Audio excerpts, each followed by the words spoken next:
محو میشن. سوال ایشون از مردم این بود است که از بینا کارشناسان علوم انسان اسلامی این بود است که آیا محمد مصطفی صلی الله علیه و آله و سلم رسول خدا بوده است یا نه؟ اثبات بفرمایید. خب اول ببین این چنین، اول باید ایشان به ما بگوید که ایشان الله را قبول دارد یا ندارد. خداوند متعال این خالق، بله این جهان خالقی دارد. به صورت قلبی قبول دارم. نه، اگر خدا را قبول دارد، این پروردگار عالم که این خداوند متعال وحده لا شریک، خالق همه چیز، شریک نداره، عالم، حی یرزق، این را قبول دارد یا ندارد؟ اگر قبول دارد این را، بعد آیا این خدایی که ایشان قبول دارد این صفت را دارد؟ به صورت قلبی من خدا را حس میکنم، یا خدا را من حس میکنم. قلبی همینه دیگر که بله قلب آدم باید تصدیق بکنه، درسته؟ با اون صفاتی که ما میگوییم، اون صفاتش اینه که این پروردگار علیم، حی، این پروردگار مرید، اراده میکند. این پروردگاری که حی و مرید و اراده میکند و علیم است، آیا این جهان را عبث آفریده؟ همچنین کسی، همچنین فردی این جهان بین عظمت را عبث آفریده یا عبث نیافریده؟ درسته؟ یا عبث نیافریده؟ اینو باید جواب بدهد ایشان. اگر گفت عبث آفریده، باید با ایشان صحبت بکنیم که نه، این جهان را عبث نیافریده، این جهان را با یک مقصدی آفریده و ما را هم که آفریده، این جهان این هستی با این پیچیدگی ما را که آفریده، ما را عبث نیافریده، برای یک مقصدی آفریده. خب آیا این خدا، این پروردگار عالم بشر را همه چیز داده؟ ببین بشر را ما احتیاج به چشم داشتیم، بهترین چشم به ما داده. چشم ما احتیاجی به موجه داشت. ببین اگر ما موجه نمی داشتیم، این چشم ما بسیار اشکال پیدا می‌کرد، زندگی سخت بود برای ما، دیدن سخت بود برای ما، چشم ما پشت از گرد میشد. این را خدا به ما داده. وقتی داخل چشم ما یک گرد می رود، خداوند متعال اونجا یک مکانیزمی درست کرده که این چشم خودش مانند چشمه از اون آب جاری می شود. این خودش چشم، این اشک چشم را شستشو می دهد، خود چشم آدم. اگر خداوند متعال این چشم آدم را چشمه درست نمی کرد که اونجا خودش یک مخزن آبی بود، یک سرچشمه آبی بود که اگر یک گردی چیزی بیاید اون را با اشک شستشو بدهد، پاک بدهد، این چشم آدم اصلا زندگی برای ما سخت میشد، چون شستن چشم بسیار کار سختیه، برای در خیلی از اوقات آدم نمیتونه بشویه، اون خود اشک اونو پاک میکنه. خداوند متعال مثلا داخل چشم اگر ببینید که خداوند متعال چه عجایباتی خلق کرده که دانشمندان ده نسل بعد از نسل، صدها سال میان میخوانند، تحقیق میکنن، بازم وا میمانه.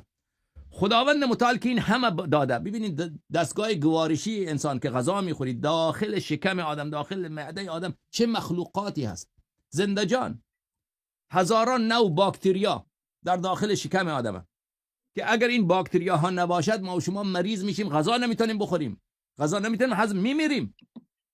پس داخل شکم ما یک جهانیه، در داخل اونجا باکتریاهای مختلف که این غذاهایی که ما میخوریم اون غذاها را آماده میسازن برای هضم کردن که اینا جهاز گوارشی ما اونا را هضم بکنن.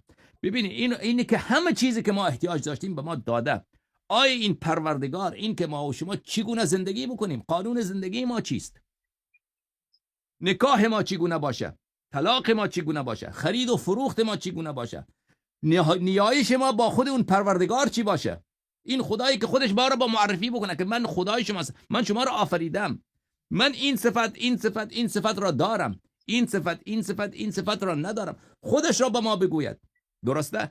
آیا چیز لازمتر از این که به داخل چشم ما یک چشمه درست کرده، داخل ما چشم ما یک دستگاه درست کرده که چشم ما را شستشو بدهد، داخل گوش ما موهای کوچک کار کشت کرده که این موهای کوچک گوش ما را پاک نگه می‌دارد، درسته؟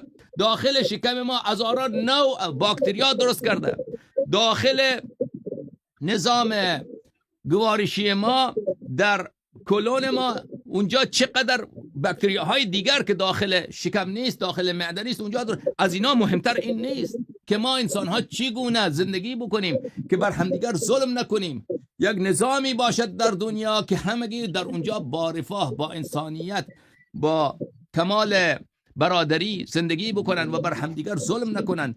جنایت که کسی که میکند چه اندازه اون مجازات بشود اون فرد، و بعد برادر بزرگوار من اون چیزهایی که عقل بشر به آن نمیرسد. این جهان که آیا عالم فردایی دارد یا ندارد؟ بعد از مردن ما کجا می رویم؟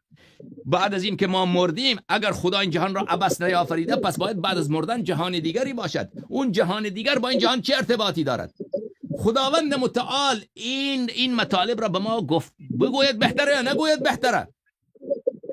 به ما یک نظام زندگی کردن، نظام دانستن اون چیزی که عقل ما به آن به تنهایی خود نمی رسد بدهد هست یا نه؟ خب معلومه که امکان ندارد. اون خالق یک کسی به پسرش، مثلا به پسرش قلم میخرد، کاغذ میخرد و کتاب میخرد، اما او را مدرسه نمیفرستد. از این که از خانه خارج شد میگه هر جا رفتی دلت. این کار انسان احمقیه. پدر احمق این کار رو میکنه. پدر هیچ وقت این کار رو نمیکنه که قلم بخرد، کاغذ بخرد و کتاب بخرد، لباس نو بخرد، بعد پسرش مدرسه ثبت نام نکند. هم این چون از همه اینا مهمتر مدرسه است.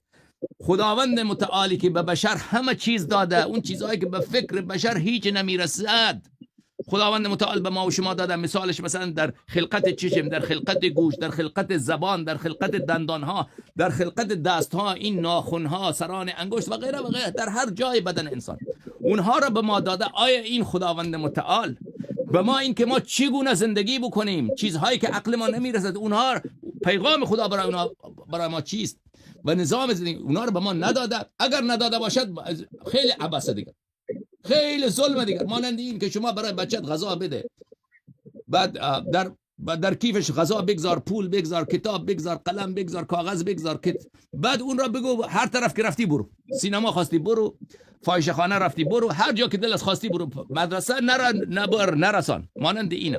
خب از همه چیز مهمتر برای انسان اینه که خودش را بشناسد که او چیست، پروردگار او کیست، پروردگار او چه صفاتی دارد. این خدایی که آفریده و آقای اسکپتیک میگه من اون قبول دارم، این خدا با ما صحبت کرده یا نکرده؟ خودش را معرفی کرده یا نکرده؟ و بعد این خداوند متعال که با ما صحبت کرده، بعد ما با او صحبت بکنیم. چه کلماتی، چه اوصافی، چه خطابی لایق ذات اوست. هر کسی را شما نمیتونید هر طوری خطاب بکنید. شما پدرت را با اون جملاتی که مادرت را خطاب میکنی خطاب نمیکنی. شما رفیقت را با اون جملاتی که پدرت را خطاب میکنی خطاب نمیکنی. چه کلمات مناسب ذات الهی است، چه صفاتی دارد، او چگونه هست، اون که هیچ دیده نمیشود، او که هیچ لمس نمیشود، ما چگونه او را وصف بکنیم؟ این را خداوند متعال به وسیله انبیاء عظام به ما فرستاده و این هیچ راه دیگری ندارد، هیچ راه دیگری ندارد مگر این که خداوند متعال این پیغام را که خودش را معرفی بکند و این که به انسان بفرماید که ای انسان تو زندگیت را چگونه به سر ببری، این به صلاح توست، به خیر توست و برای آخرت تو، برای جهان بعدی، برای آن خوب است. و این که معنویت تو با چه دستگاه نیایش و دستگاه عبادت معنویت تو به دست می آید و کسب معنویت میکنی. این پیغام ها را پروردگار عالم بجز از این که توسط یک فردی که معصوم باشد خطا نمی کند و توسط یک فردی که همگی اذعان بکنند که او مانند ماست و او نه تنها پیغام الهی را بیاورد بلکه قبل از ما خودش بر همون پیغام ها عمل بکند و بگوید، نمونه باشد که اگر خدا فرموده که ماه رمضان روزه بگیرید، او خودش روزه میگیرد و مردم نشان میده که روزه گرفتن ممکنه. گناه نکردن، این اگر خودش میگه دیگران را میگه گناه نکنید، خودش هم گناه نمیکنه. اگر میگه نیکی بکن، خودش هم نیکی این را میفرماید. خداوند متعال توسط همچین افرادی برای ما فرستاده و اینها انبیاء الهی هستند و انبیاء الهی هستند. خب برادر بزرگوار من، لذا اول باید این را ایشان قبول بکنم که آیا این خدا با ما صحبت کرده یا نکرده، یا ما را همچنین عبث ول کرده. اگر کسی قبول کرد که این پروردگار عالم نمیتواند هادی باشد، نمیتواند هادی نباشد، هدایت نکند، بعد اون وقت صحبت میکنیم که این هدایت او از چه راهی، از چه طریقی امکان دارد و از غیر از آن طریق دیگر امکان ندارد. برادر عزیز، درست شد؟ اول قبل از این که ما درباره نبوت حضرت خاتم الانبیا صلی الله علیه و سلم صحبت بکنیم، باید درباره چه صحبت بکنیم؟ درباره اصل این که خداوند متعال هادی هست و خداوند متعال نمیتواند بشر را همچنین به حال خودش بگذارد، چون عقل بشر کفایت نمیکند در خیلی از موارد و چیزهایی را تا که به او گفته نشود او را کشف نمی کند و در آن اختلاف می‌ورزد. وقتی که این کشف شد که خداوند متعال حتما با ما صحبت کرده، دیگر اون کسی که این پیغام را آورده شناخته او خیلی راحت تر می شود. خدا خیرت بده. ممنون شما برادرم. حاج آقا متشکرم، قطع نفرمایید، اجازه بدید. حاج آقا تشکر میکنم، اجازه بفرمایید. البته من با تلگرام تماس گرفتم، نت ایران خیلی ضعیفه. من مجددا بازبخشتون رکورد میگیرم. بنده تو کلاب هاست الله یاری علیرضا هستم. شنوندگان محترم کلاب هاست، من به صورت زنده از آقای علامه شیخ حسن الله یاری پرسیدم این سوال رو برای شما.